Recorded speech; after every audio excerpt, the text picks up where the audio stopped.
नमस्कार, स्वागत आप सबों का बिहार स्टेट को लेकर के। इस वीडियो में हम लोग 2-3 मुद्दे पर बात करेंगे। पहला मुद्दा स्टेट सर्टिफिकेट को लेकर के होगा। नोटिफिकेशन के साथ साथ 80,402 अभ्यर्थियों के लिए सीटों की संख्या किस प्रकार से बढ़ेंगी या कितनी सीटों पर कितने अभ्यर्थियों का फाइट होता हुआ नजर आएगा, उस पर हम लोग चर्चा करेंगे। साथ ही साथ PIL के ऑर्डर से क्वालिफाई और जो मेरिट हैं, जो कि आपको पता है कि मेरिट की तरफ से ये PIL किया गया था, आखिर ये PIL किसके पक्ष में है। मैंने लिखा है कि PIL का ऑर्डर जो है वो क्वालिफाई के पक्ष में है। क्यों है, कैसे है, इस पर भी हम लोग चर्चा करेंगे। लगातार अभ्यर्थियों को गुमराह करने का दौर, 200%, 500% जीत का दावा ठोकने वाले लोग लगातार जो हैं वो इसी बात पर जोर देते हैं कि बिहार स्टेट में जो क्वालिफाई अभ्यर्थी हैं उसको वो लोग डिसक्वालीफाई करवाएंगे। तो सभी बिंदु को हम लोग 1 बाय 1 करके देखेंगे। सबसे पहले हम आपको स्क्रीन पर PIL का ऑर्डर दिखाते हैं, जिस ऑर्डर को लेकर के लगातार अभ्यर्थियों को गुमराह करने का प्रयास किया गया। और इस ऑर्डर में कुछ भी खास नहीं है, जैसा कि मैंने आपको बताया था कि जो एक तरीके का जो एक प्रकार का कोर्ट का प्रोसीजर होता है कि जो सरकार 4 हफ्ते का समय मांगती है, सिर्फ और सिर्फ समय जो है आपकी स्क्रीन के सामने ये दिख रहा होगा कि 4 हफ्ते का समय सरकार को जवाबी हलफनामा दायर करने को लेकर के और 2 हफ्ते का समय रिजमाइंडर फाइल करने को लेकर के। यही बस इस ओरल ऑर्डर में ये दिखाया गया है, जो कि आप देख रहे होंगे। शिवजी चौरसिया पेटिशनर आपको सामने जो स्टेट मेरिट का PIL है, जिसको लेकर के लगातार कोरी अफवाहें उड़ाई गई, परंतु ये ऑर्डर शीट आपके सामने है। 19/164 सीडब्ल्यू जेसी 2021 का ये मसला। और अब लिखतन के आगे बख्तन की क्या ज़रूरत है, इसमें कहीं से ऐसी कोई आवश्यकता, कहीं से ऐसी कोई पैनिक की घबराहट की आवश्यकता नहीं है। स्क्रीन पर आपके ऑर्डर शीट है और इस ऑर्डर शीट पे आप देख सकते हैं कि सिर्फ और सिर्फ सरकार को 4 हफ्ते का समय जवाबी हलफनामा देने के लिए और 2 हफ्ते का समय जो है वो रिजॉइंडर फाइल करने के लिए दिया गया है। इसके अलावा कुछ भी नहीं हुआ है नया। यह एक सामान्य प्रक्रिया है, इससे घबराने की कोई आवश्यकता क्वालिफाई को नहीं है। और क्वालिफाई अब जब सरकार इस पे जवाबी हलफनामा देती है तो देखना है कि क्या जवाबी हलफनामा देती है, क्योंकि सबको पता है कि सरकार ने 12/481 में जब एक बार जो जवाबी हलफनामा दायर किया है, जिसको देख करके रोंगटे खड़े हो गए हैं कुछ लोगों के, अब सरकार उसी की माफिक कई अन्य बिंदुओं को ऐड करते हुए, लेकिन अपने पॉइंट से सरकार इतर नहीं हो सकती है। अब आगे भविष्य स्टेट का क्या होगा, ये PIL के भविष्य पर निर्भर करेगा। देखने योग्य बात है। अगले तारीख जो है ये 17/2/2022 को पड़ा है। 17 फरवरी निर्णायक डेट साबित हो सकता है, ऐसी कामना सभी को है। और एक उम्मीद है कि बिहार स्टेट को लेकर के बड़ा नतीजा निकल करके आए और क्वालिफाई के हित में निकल करके आए। इसी उम्मीद, इसी शुभकामनाओं के साथ 17 फरवरी का इंतजार लगभग सभी 80,402 अभ्यर्थी जो क्वालिफाई हैं वो बेसब्री से कर रहे हैं।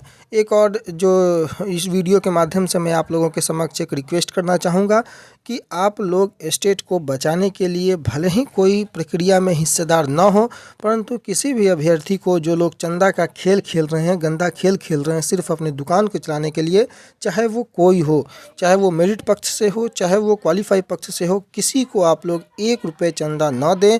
अदरवाइज बिहार स्टेट बहुत बुरी तरीके से फंसने वाला है अगर चंदे का खेल जारी रहा तो। ये लोग, जो लोग अपनी दुकान चलाने के लिए भोले भाले अभ्यर्थियों को गुमराह करते हैं, ये लोग एक्टिव हो चुके हैं, चूँकि इनको पता है कि इनका अंक प्रतिशत काफ़ी कम है, इनकी बहाली 7 जन्म में भी नहीं होने वाली है। इसलिए अब चंदे का खेल काफ़ी ज़ोर शोर से होने वाला है। इसलिए आप सभी को जो है सतर्क रहना है, सचेत रहना है और अपने भविष्य की चिंता स्वयं करनी है। आगे आने वाले विषयों को अगर हम लोग देखें तो सीट 37,500 और 80,000 है न्यूनतम मेरिट लिस्ट में। पिछले दिनों लगातार ये बातें निकल करके आ रही थी, चूँकि आपको पता है कि सरकार ने BACB की गलती माना है मेरिट और नॉट मेरिट लगाना, और 30,675 अभ्यर्थियों को मेरिट में लाना और बाकी को नॉट इन मेरिट में लाना, ये BACB की गलती सरकार ने कोर्ट में एक्सेप्ट की है। परंतु अब जो है 80,000 न्यूनतम मेरिट लिस्ट में, ये 80,000 अभ्यर्थियों को न्यूनतम मेरिट लिस्ट में रखा गया, परंतु सीट 37,500 है। हालांकि संजय कुमार ने ये बातें कही हैं कि 19 से 21 तक की सीटें जो हैं वो इसमें रिकैलकुलेट होंगी। साथ ही साथ जो बैकलॉग वैकेंसी है 6th फेज की, उसको भी इसमें रिकैलकुलेट किया जाएगा। परंतु प्रयास और दबाव ये बनाना है गवर्नमेंट पर कि जितनी अधिक से अधिक संख्या में सीटें ऐड हो सके, क्योंकि आपको पता है कि बाकी विषयों का तो प्रॉब्लम नहीं है, 2 विषयों में जितना मैक्सिमम सीट ऐड होगा उतने मैक्सिमम लोगों का भला हो पाएगा। इस पर ध्यान केंद्रित करना है। और सभी लोग 80,402 लोग जो हैं, ये मेरिट नॉट मेरिट का लफड़ा छोड़ करके सीट बढ़ाने को लेकर के दबाव सरकार पर जिस प्रकार से बनाए रखा, वो बनाए रखना होगा, तब जा कर के सरकार सीट बढ़ा सकती है। और जितने मैक्सिमम लोगों का इसमें एंट्री हो जाए, उतने लोगों लोगों का भला हो जाएगा। बाकी आगे जो भी सीट को लेकर के सरकार की तरफ से अगर कोई खबरें निकल कर के आती हैं तो आप लोग अपडेट करेंगे। परंतु अभी है कि एसटी उत्तीर्ण अभ्यर्थी जो हैं उन्होंने बहाली प्रक्रिया पर सवाल उठाया है कि पहले 30,675 को रखा गया था मेधा सूची में, बाद में सरकार ने अपने बदला है आदेश, परंतु वास्तविकता यही है कि 30,675 अभ्यर्थियों को मेरिट लिस्ट में रखना बीएसईबी की गलती है, जो कि सरकार ने कोर्ट में भी स्वीकारा है और यही वास्तविकता अब आगे सच होने वाली है।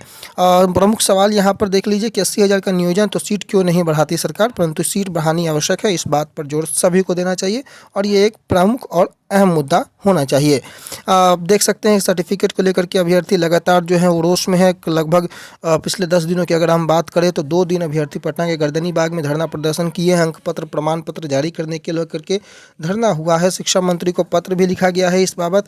स्टेट के सर्टिफिकेट और नोटिफिकेशन ये दोनों जरूरी है, क्योंकि जब तक नोटिफिकेशन नहीं आता है आपकी प्रक्रिया शुरू नहीं होगी। सरकार ने 6th फेज़ के बाद प्रक्रिया शुरू करने की बात कही है। 6th फेज़ जो है वो 25 फरवरी और 18 फरवरी यानी कि लगभग 25 फरवरी के मिड और अंत में ये प्रक्रियाएं खत्म हो रही हैं। इसलिए दबाव बना करके रखना है कि किसी भी प्रकार से 7th फेज़ जो नोटिफिकेशन है वो निकले और 80,402 अभ्यर्थियों को उसमें आवेदन देने का मौका मिले। हालांकि 80,402 जो क्वालिफाई अभ्यर्थी हैं उनकी एलिजिबिलिटी पर कहीं से सवालिया निशान नहीं है मेरे ओपिनियन के अनुसार, परंतु आपको नोटिफिकेशन जब तक नहीं निकलता है तब तक आप आवेदन देने के पात्र नहीं होंगे और उसके लिए सर्टिफिकेट आपके लिए बेहद आवश्यक है। इसलिए इन सभी मांगों के साथ अभ्यर्थी जो है पटना के गर्दनी बाग में डटे हुए थे और उसको लेकर के अखबारों ने भी उसको प्रकाशित किया है, जो कि आपके स्क्रीन के ऊपर है। फिलहाल के लिए इन सभी बिंदुओं के साथ आपको यहीं छोड़े जाते हैं, इसी उम्मीद इसी कामना के साथ कि आप सभी स्वस्थ होंगे, कोरोना से खुद को भी बचाए रखेंगे, लोगों को भी अपने आसपास के लोगों को भी जागरूक रखेंगे। तो सारी प्रक्रियाएं होते रहेंगी, परंतु खुद का सेफ रहना जान है तो जहान है। इसी मंसूबे के साथ आप लोगों से विदा लेते हुए धन्यवाद।